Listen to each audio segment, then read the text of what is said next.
నమస్కారం. Big debate ప్రత్యేక చర్చ కార్యక్రమానికి స్వాగతం. బీహార్లో తొలిదశ ఎన్నికలకి ఈరోజు సాయంత్రంతో ప్రచారం ముగిసింది.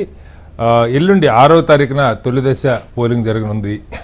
అటు భారత ప్రధానితో పాటు ప్రతిపక్ష నాయకుడు రాహుల్ గాంధీతో సహా విస్తృతంగా బీహార్లో ఎన్నికల ప్రచారం చేస్తున్నారు. ఏం జరగబోతుంది, హామీలతో పాటుగా అవసరం ఉన్నవి అవసరం లేనివి ఎన్నికల్లో చర్చకి వస్తున్నాయి. వీటన్నిటి మీద కూడా ఇవాళ బిగ్ డిబేట్లో ప్రత్యేకమైన చర్చ చెప్పడం. చర్చలో మనతో పాటు దిలీప్ ఆచార్య గారు, భారతీయ జనతా పార్టీ సీనియర్ నాయకులు ఇక్కడ మనతో లైవ్లో ఉన్నారు. అలాగే బాజీ గారు, ఏపీ కాంగ్రెస్ నాయకులు, వారు కూడా మనతో జాయిన్ అవుతున్నారు. లక్ష్మణ్ గారు, ప్రముఖ రాజకీయ సామాజిక విశ్లేషకులు ఉన్నారు. మరి కాసేపట్లో పెంటపాటి పుల్లారావు గారు, సీనియర్ విశ్లేషకులు, వారు కూడా మనతో జాయిన్ అవుతారు. ముందుగా లక్ష్మణ్ గారు నమస్కారం. నమస్తే.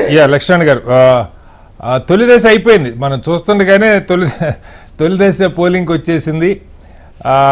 హామీలు అంటే మొన్నటిదాకా మనం ఒకటి అనుకున్నాం, మహాగఠబంధన్ ఇంటికి ఒక ఉద్యోగం అంటే అది ఆశ్చర్యంగా అనిపించింది. ఇవాళ ఎన్డీఏ కోటి ఉద్యోగాలు అంటాం. వాయిస్ ఎందుకో కట్ అయిపోతుంది. ఇప్పుడు వినపడుతుందండి? మధ్యలో గ్యాప్స్ వస్తున్నాయి.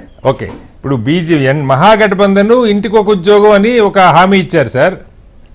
దాని తర్వాత బీజేపీ ఎన్డీఏ కూటమి కూడా కోటి ఉద్యోగాలని చెప్పి ప్రకటన చేస్తూ ఉన్నారు. నితీష్ 10,000 రూపాయల ఒక అకౌంట్లో వేస్తే ఇవాళ తేజస్వి దాదాపు సంవత్సరానికి 30,000 మహిళల అకౌంట్లో వేస్తానని చెప్పి చెప్తున్నారు. హామీలతో పాటుగా ఎన్నికలతో సంబంధం లేని అంశాలను ప్రధాని మాట్లాడుతున్నారని చెప్పి ప్రియాంక గాంధీ మాట్లాడుతున్నారు. ఆయన చాట్ పూజ గురించి, లేకపోతే కుంభమేళాని బీహార్లో కాంగ్రెస్ పార్టీ నాయకులు వ్యతిరేకించారని. అంటే ఇవి అవసరమా ఎన్నికల్లో చర్చకి? మొత్తంగా మీకేమనిపిస్తుంది? మీకు మిగిలిన మీ పెద్దలకు నమస్తే. కటారి గారు, ప్రధానమంత్రిగా ఉన్న మోడీ గారు ఈ ఎన్నికల్లోనే కాదు, గతంలో కర్ణాటక కానీ మహారాష్ట్ర ఏ ఎన్నికలు వచ్చినా అసందర్భమైనటువంటి అంశాలే ఎక్కువగా ప్రస్తావనకు తీసుకొస్తుంటారు. అందులో పరోక్షంగా మత విభజన తీసుకొచ్చేటువంటి అంశాలు, రాజకీయాల్లో దైవభక్తిని కూడా ఒక ఆయుధంగా వినియోగించుకునేటువంటి ప్రస్తావనలు, చరిత్రను కూడా వక్రీకరించేటువంటి వ్యాఖ్యలు చేస్తుంటారు.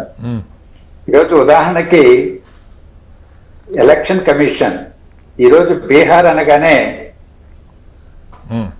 స్పెషల్ ఇంటెన్సివ్ రివిజన్, ఓటర్ల జాబితాను సమగ్రంగా పరిశీలించి సవరించేటువంటి కార్యక్రమానికి ప్రత్యేకంగా టేకప్ చేశారు.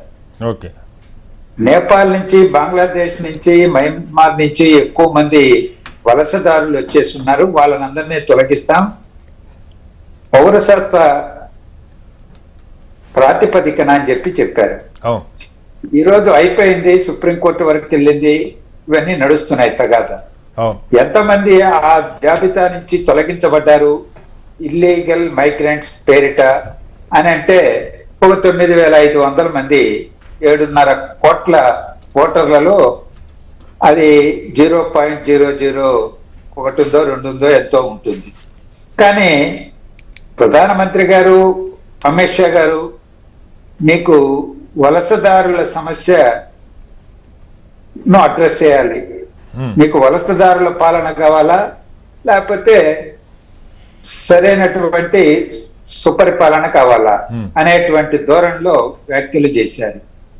అంటే అది తేలిపోయినటువంటి అంశాన్ని కూడా ఇంకా ఒక ప్రధానమైనటువంటి అంశంగా ప్రచారంలో ప్రస్తావన చేయడం అంటే అవాస్తవాలని ప్రజల్లోకి చొప్పించి రాజకీయ లబ్ధి పొందాలనేటువంటి ఆలోచన. ఈరోజు 20 సంవత్సరాలుగా ఉన్నారు, దాదాపు సంకీర్ణ ప్రభుత్వాలే నడుస్తున్నాయి. నితీష్ కుమార్ గారు ఉన్నారు, ఆయన చేసింది ఏంటి? నిరుద్యోగ సమస్య పరిష్కారానికి కానీ, బీహారీలు ఇతర రాష్ట్రాలకు వలస వెళ్లకుండా అక్కడే ఉపాధి పొందేదానికి అవసరమైన అభివృద్ధి, అవి పారిశ్రామిక అభివృద్ధి కావచ్చు, సేరా రంగం కావచ్చు, వ్యవసాయ రంగం కావచ్చు, ఏం చేశారు అనేటువంటి కులబద్దగా తీసుకొని ఓట్లేయండి అని అడిగే నైతిక స్థైర్యం ఎందుకు ఎన్డీఏ కూటమికి లేకుండా పోయింది? ఓకే. లేదా కేంద్రంలో 10-12 సంవత్సరాలుగా అధికారంలో ఉన్నారు మోడీ గారు. కేంద్రంలో సాధించిన అభివృద్ధిని చూపెట్టి ఓట్లేయండి, డబుల్ ఇంజన్ అని చెప్తుంటారు కదా. ఆ డబుల్ ఇంజన్ వల్ల ఈ ప్రయోజనాలు జరిగాయి బీహార్ లో. ఎన్నికలకు ముందు వాగ్దానాలు, ప్యాకేజీలు ప్రకటించడం కాదు, అది నితీష్ కుమార్ గారైనా మా ప్రధానమంత్రి మోడీ గారైనా ఇంతకాలం ఏం చేశారు? ఈ 10-11 సంవత్సరాల్లో ఢిల్లీలో కూర్చొని కానీ, లేదా గడిచిన 20 సంవత్సరాలుగా నితీష్ కుమార్ గారు ఏం చేశారో చెప్పచ్చు. ఈరోజు ఆయన పదవి కోసం పార్టీలు మారాడు, కూటమిలు మారాడు. ఆయన అవినీతి పరుడు కాదని మీరు, నేను అందరం కూడా స్థూలంగా భావిస్తాం. కానీ పదవి కోసమే పార్టీలు మారడం కూడా పెద్ద అవినీతే. అలాగే ఇటీవల పార్లమెంట్ ఎన్నికలకు ముందు ఆయన కుమారుడికి, ఆయన పార్టీకి సంబంధించిన ఎంపీనే విలాసవంతమైనటువంటి అపార్ట్మెంట్ కూడా రాసిచ్చారనే డాక్యుమెంట్స్ తో సహా బయటకు వచ్చినాయి. ఎందుకు ఇచ్చారంటే ఆయనకు కేంద్రంలో మంత్రి పదవి కోసం తాయిలాలు సమర్పించుకున్నాడని అంటున్నారు. ఇలా రకరకాల సమస్యలు చర్చనీయాంశంగా వచ్చినప్పుడు వాటికి సంబంధించి సమాధానాలు నితీష్ కుమార్ గారు చెప్పాలి. ఎన్డీఏ కూటమి పార్టీలు, ప్రధానమంత్రి ప్రధానంగా ముందుకు వాటికి సమాధానం చెప్పాలి. కానీ ప్రచార కార్యక్రమం వాటిపైన జరగలేదు అనేది చాలా స్పష్టంగా కనిపిస్తా ఉంది. ప్రజలు ఈ రోజు భావిస్తామన్నారు. ఒక్క మాట చెప్పి నేను ముగిస్తాను. ఈరోజు విదేశాల నుంచి వలస వచ్చినటువంటి వాళ్ళు అనేటువంటి అంశంలో ఎక్కువ మంది స్త్రీలు, అందులో బీహారీలని వివాహం చేసుకున్న నేపాలీలు ఉన్నారు. మోర్ దాన్ 30% చెప్తున్నారు ఆ 9,500లో కూడా. అంటే ఒక అసంబద్ధమైనటువంటి అంశాన్ని ముందుకు తీసుకొచ్చి గందరగోళం సృష్టించిన నేపథ్యంలో ఎన్నికలు జరగబోతున్నాయి. సహజంగానే అక్కడ కులం లేకపోతే మతం, ఇవన్నీ కూడా సమస్యలే బీహార్ లో ఎప్పుడు కూడా. అవి వేచి చూడాల్సిన అవసరం ఉంది. ఓకే.